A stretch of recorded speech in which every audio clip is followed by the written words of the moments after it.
Hello friends, તમારું સ્વાગત છે મારા કિચનમાં। આજે આપણે બનાવીશું સુરતની ફેમસ કોલેજિયન ભેળ। બજારમાં દાબેલી અને પાણીપુરીની લારી ઉપર મળે તેવી સુરતી એટલે કે ગ્રીન ભેળ આપણે માત્ર 5 જ મિનિટમાં બનાવી શકીએ છીએ। જો તમે પણ ચટપટી ભેળ ખાવાના શોખીન હોવ તો આ વિડીયો તમારા માટે છે। રેસીપીને પૂરી જોજો। રેસીપી સારી લાગે તો લાઈક, કમેન્ટ અને શેર કરવાનું ના ભૂલતા। તો ચાલો બનાવીએ સુરતી કોલેજિયન ભેળ। હવે ભેળ બનાવવા માટે મિક્સર જારની અંદર લીલા ધાણા, પુદીનાના પાન અને 3 થી 4 નંગ લીલા મરચાં લઈ લેવાના। ત્યારબાદ તેમાં 1 ચમચી જેટલી અહીંયા મેં ઝીણી સેવ લીધી છે, મસાલા સિંગના દાણા અને 1 લીંબુનો રસ ઉમેરી દેવાનો। જો તમારી પાસે સેવ ના હોય તો જે ગાંઠી આવે છે તે ઉમેરો તો પણ ચાલે।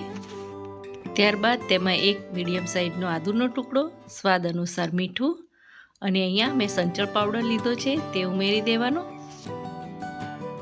હવે તેમાં 2 ચમચી જેટલું પાણી ઉમેરી દો। હવે આ બધી જ સામગ્રીને આપણે મિક્સર જારની અંદર એકદમ ફાઇન પેસ્ટ બનાવી લેવાની છે। સુરતી કોલેજિયન ભેળ બનાવવા માટે આ ચટણીને સૌથી પહેલાં બનાવીને મૂકી દેવાની। આ ચટણી બની જાય એટલે અહીંયા મેં એક બાઉલ લઈ લીધો છે, તેમાં 2 કપ મમરા ઉમેરી દો, 3 ટેબલસ્પૂન ઝીણું સમારેલું ગાજર, 3 ટેબલસ્પૂન ઝીણી સમારેલી કાકડી, 3 ચમચી ઝીણા સમારેલા ટામેટાં અને એ જ માપ પ્રમાણે ડુંગળી અને મસાલા સિંગ ઉમેરી દો। મસાલા સિંગ ઘરે કેવી રીતે બનાવી તેની લિંક મેં નીચે ડિસ્ક્રિપ્શન બોક્સમાં આપેલી છે, ત્યાંથી તમે જોઈ શકો છો। હવે તેમાં એ જ માપ પ્રમાણે દાડમ, લીલા ધાણા અને બીટ ઉમેરી દો। હવે આ ભેળને ટેસ્ટફુલ બનાવવા માટે તેમાં 1 ટેબલસ્પૂન જેટલો ટામેટો કેચઅપ ઉમેરી દીધો છે અને તેની સાથે 4 ટેબલસ્પૂન જેટલી આમલી અને ખજૂરની ખાટી મીઠી ચટણી ઉમેરી છે।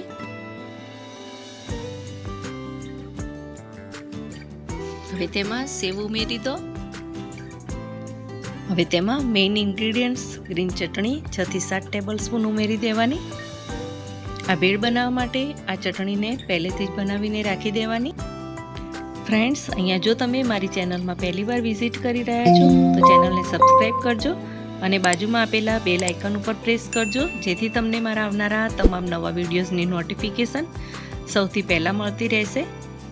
હવે બધી જ સામગ્રીને સરસ રીતે મિક્સ કરી દો અને જે સમયે તમારે ભેળ સર્વ કરવાની હોય ત્યારે જ તેમાં મમરા ઉમેરવાના।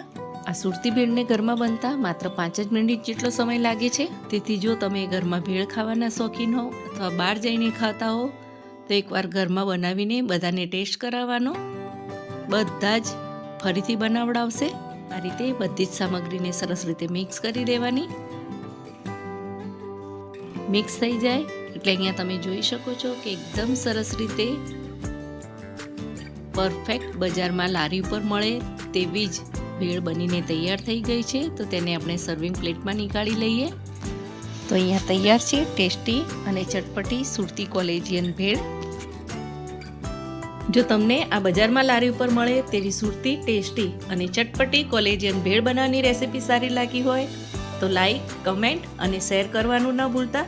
અને આવી જ અવનવી રેસીપી જોવા માટે તમે મારી ચેનલને સબસ્ક્રાઈબ કરજો અને બાજુમાં આપેલા બેલ આઇકન ઉપર પ્રેસ કરજો, જેથી તમને મારા આવનારા તમામ નવા વિડીયોઝની નોટિફિકેશન સૌથી પહેલાં મળતી રહેશે। આવી જ એક નવી ટેસ્ટી અને ચટપટી રેસીપી સાથે આપણે ફરીથી મળીશું। Thank you for watching.